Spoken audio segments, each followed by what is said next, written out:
Hello friends, आप सभी का स्वागत है हमारे इस यूट्यूब चैनल जिसका नाम है जिज्ञासा। जिज्ञासा कुछ नया सीखने की और कुछ नया बताने की। हमारी एमपी बोर्ड की सीरीज़ में आज हम पढ़ेंगे क्लास 6 हिंदी का पार्ट 1 विजय विश्व तिरंगा प्यारा की एक्सरसाइज। इसके भावार्थ को हमने प्रीवियस वीडियो में समझा था, सो इसकी एक्सरसाइज सॉल्व करने से पहले आप इसके भावार्थ को ज़रूर समझें ताकि इसकी एक्सरसाइज आप आसानी से सॉल्व कर सके। इसके पहले अभ्यास में है रिक्त स्थानों की पूर्ति कीजिए। इसमें कविता की गीत की कुछ पंक्ति दी हुई हैं और उसमें हमें इन पंक्तियों को हमें गीत से पूरा करना है। So let's start. इसमें पहला दिया हुआ है सदा शक्ति बरसाने वाला। इसमें पहला आएगा सदा शक्ति बरसाने वाला।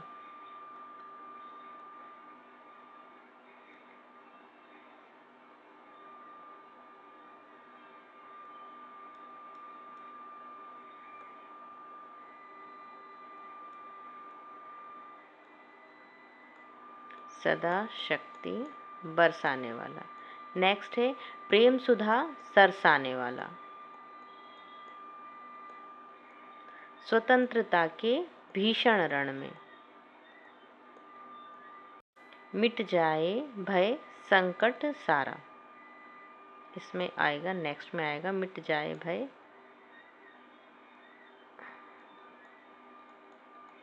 संकट, ऐसे लिखते हैं।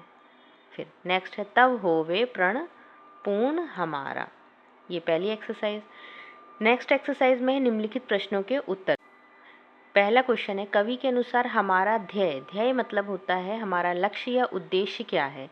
कवि के अनुसार हमारा जो उद्देश्य है वो क्या है, संपूर्ण स्वतंत्रता प्राप्त करना है। संपूर्ण, ऐसे लिखते हैं संपूर्ण। आप भी अपनी कॉपी बुक लेके इसे नोट कीजिए। संपूर्ण स्वतंत्रता।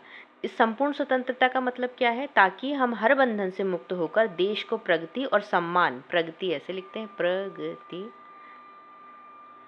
प्रगति और सम्मान की राह पर आगे ले जा सकें। कवि के अनुसार हमारा लक्ष्य ये है। नेक्स्ट क्वेश्चन है झंडे को ऊंचा रखने से तात्पर्य क्या है। झंडे को ऊंचा रखने से कवि का तात्पर्य ये है कि ये हमारे झंडे को ऊंचा रखने से कवि का तात्पर्य ये है कि ये हमारा जो तिरंगा झंडा है ये हमारे देश की प्रतिष्ठा, ऐसे लिखते हैं, और गौरव, प्रतिष्ठा और गौरव का प्रतीक है। अर्थात किसी भी स्थिति में हमारा जो तिरंगा झंडा है, इसीलिए ये कभी भी इसके गौरव, इसके मान में कमी नहीं होनी चाहिए। हमेशा इसका गौरव ऊंचा बना रहना चाहिए। नेक्स्ट क्वेश्चन है कवि ने झंडे को विजय विश्व तिरंगा प्यारा, विजय विश्व तिरंगा प्यारा क्यों। विजय विश्व तिरंगा प्यारा कहने से कवि का तात्पर्य ये है कि ये जो तिरंगा झंडा है ये हमारे देश की राष्ट्रीय एकता और स्वतंत्रता का प्रतीक है। इसीलिए कवि ने हमारे तिरंगे झंडे को क्या कहा है, विजय विश्व तिरंगा प्यारा। नेक्स्ट क्वेश्चन है कवि वीरों को क्यों बुला रहा है।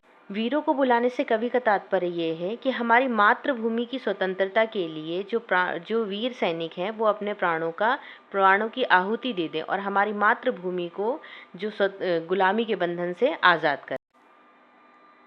नेक्स्ट क्वेश्चन है तिरंगे को देखकर वीरों के मन में कौन से भाव जागृत होते हैं। तिरंगे झंडे को देखकर वीरों के मन में साहस, बलिदान और देशभक्ति, जो भी कठिन शब्द हैं उनको आप स्क्रीन से नोट कर सकते हैं अपनी कॉपी पर और आंसर लिख सकते हैं अपना। साहस, बलिदान और देशभक्ति के भाव जागृत होते हैं। नेक्स्ट क्वेश्चन है स्वतंत्रता संग्राम में शत्रु की दशा कैसी है। स्वतंत्रता संग्राम में शत्रु हमारे तिरंगे झंडे को देखकर ही मन में कांप उठते हैं और डर के मारे वे कांपने लगते हैं। और नेक्स्ट एक्सरसाइज है निम्नलिखित पंक्तियों का भाव स्पष्ट कीजिए। पार्ट 1 में जब हमने इसका भावार्थ समझा था तो हमने इन पंक्तियों के भावार्थ को अच्छी तरीके से समझा था। मातृभूमि का तन मन सारा झंडा ऊंचा रहे हमारा, मतलब जो हमारी मातृभूमि है उसका तन और मन सब कुछ हमारा तिरंगा झंडा है। हमारे देश का जो गौरव है, जो प्रतिष्ठा है, वो सब कुछ तिरंगे झंडे से है। अर्थात मातृभूमि की गौरव और प्रतिष्ठा जो है वो तिरंगे झंडे से है। इसीलिए तिरंगे झंडे का जो है मान और गौरव में कभी भी कमी नहीं आनी चाहिए और जो हमारे देश का तिरंगा झंडा है ये हमेशा ऊंचा बना रहना चाहिए। इन पंक्तियों का भावार्थ इस प्रकार। नेक्स्ट है स्वतंत्रता के भीषण रण। स्वतंत्रता के भीषण रण में लखकर जोश बढ़े क्षण क्षण में। स्वतंत्रता मतलब आज़ादी, स्वतंत्रता मतलब क्या होगा, आज़ादी, और भीषण मतलब होगा भयानक, और रण मतलब होगा युद्ध। स्वतंत्रता के भीषण रण में लखकर, लखकर का मतलब होता है देख देख कर, देख कर, और क्षण क्षण मतलब होता है हर पल, हर पल। स्वतंत्रता के भीषण रण में आज़ादी की जो भयानक लड़ाई है उसमें देखकर, जो तिरंगे झंडे है उसको देखकर ही हमारे स्वतंत्रता सेनानियों के मन में जोश बढ़ रहा है। इस पंक्तियों का अर्थ है ये है। नेक्स्ट है, इस झंडे के नीचे निर्भय रहे स्वतंत्र यह अविचल निश्चय। मतलब जो हमारा निर्भय मतलब होता है बिना किसी डर, निर्भय, निर्भय का मतलब होता है बिना किसी डर के, बिना डर के, और स्वतंत्र मतलब होता है आज़ादी। अविचल मतलब स्थिर, एकदम स्थिर, और निश्चय मतलब दृढ़ निश्चय करना। तो इस झंडे के नीचे, तिरंगे झंडे के नीचे हम बिना किसी डर के यह दृढ़ निश्चय कर सकते हैं कि जो स्वतंत्रता है उसको हम, यह दृढ़ निश्चय कर सकते हैं कि स्वतंत्रता को हम हर स्थिति में प्राप्त करेंगे। नेक्स्ट पंक्तियां हैं, इसकी शान न जाने पाए चाहे जान भले ही जाए।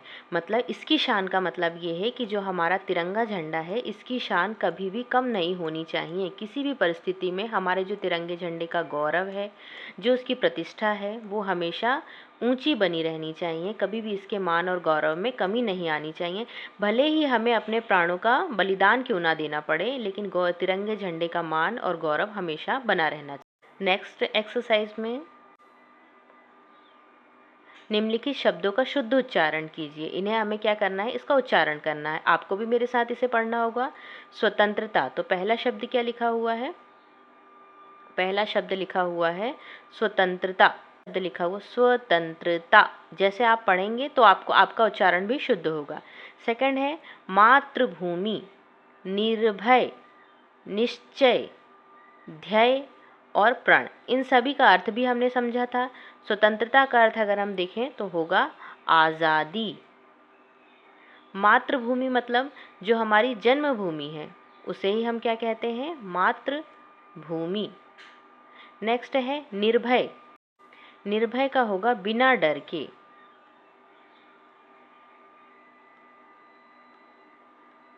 का अर्थ निश्चय का होगा दृढ़ निश्चय करना, और ध्येय का अर्थ होगा, ध्येय मतलब उद्देश्य, हमारा लक्ष्य क्या है, और प्रण, प्रण का मतलब होता है दृढ़। नेक्स्ट है निम्नलिखित शब्दों की वर्तनी शुद्ध कीजिए। हमें इन्हें गलत लिखे हुए हैं ये शब्द, इन्हें, इनकी हमें वर्तनी शुद्ध करनी। जैसे पहला लिखा हुआ है पूर्ण, पूर्ण नहीं होता है, क्या होता है, पूर्ण, ऐसे लिखते हैं, पूर्ण। फिर नेक्स्ट है शान, शान नहीं शान होता है, तिरंगे झंडे की शान। नेक्स्ट है वीरो, वीरो नहीं वीरो होता है, और ये लिखा हुआ ऊंचा, ऊंचा नहीं, इसमें चंद्र बिंदी आती है, ऊंचा। ये हुआ हमारी शुद्ध वर्तनी। नेक्स्ट एक्सरसाइज है निम्नलिखित शब्दों के दो दो पर्यायवाची शब्द तालिका से छांट कर लिखिए। थोड़ा क्लियर नहीं दिख रहा है इसीलिए आप इसे सुनकर लिखने का प्रयास कीजिएगा। सुधा, पहला शब्द क्या लिखा हुआ है, सुधा। सुधा मतलब होता है, सुधा, सुधा मतलब होता है अमृत, सुधा, ये लिखा हुआ है अमृत। सुधा, सुधा के पर्यायवाची हैं अमृत और अमीय। इसे अलग से यहाँ लिख देते हैं ताकि आपको क्लियर समझ में आए। अमृत और अमीय, ये सुधा के पर्यायवाची हैं। सुधा के और है पीयूष, सोम, इसे भी हम पर्यायवाची के रूप में लिख सकते हैं, लेकिन ये तालिका दी हुई है तो हमें इसी से छांट कर लिखने होंगे। नेक्स्ट दिया हुआ है विश्व, विश्व के पर्यायवाची हैं, पहला दिया हुआ है संसार, और एक और छांटना होगा हमें, ये कहाँ दिया हुआ है, जगत। इसे हम अलग से लिख देते ताकि आपको क्लियर समझ में आए, जगत और संसार।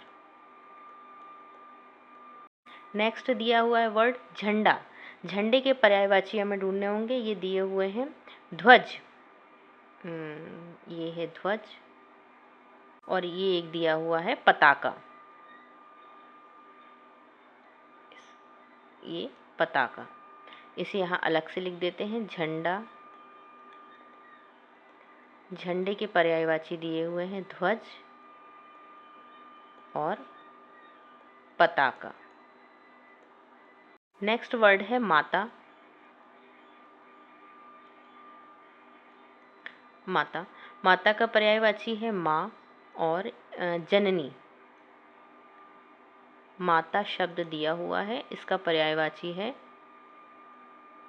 जननी, जिसने हमें जन्म दिया, और माँ।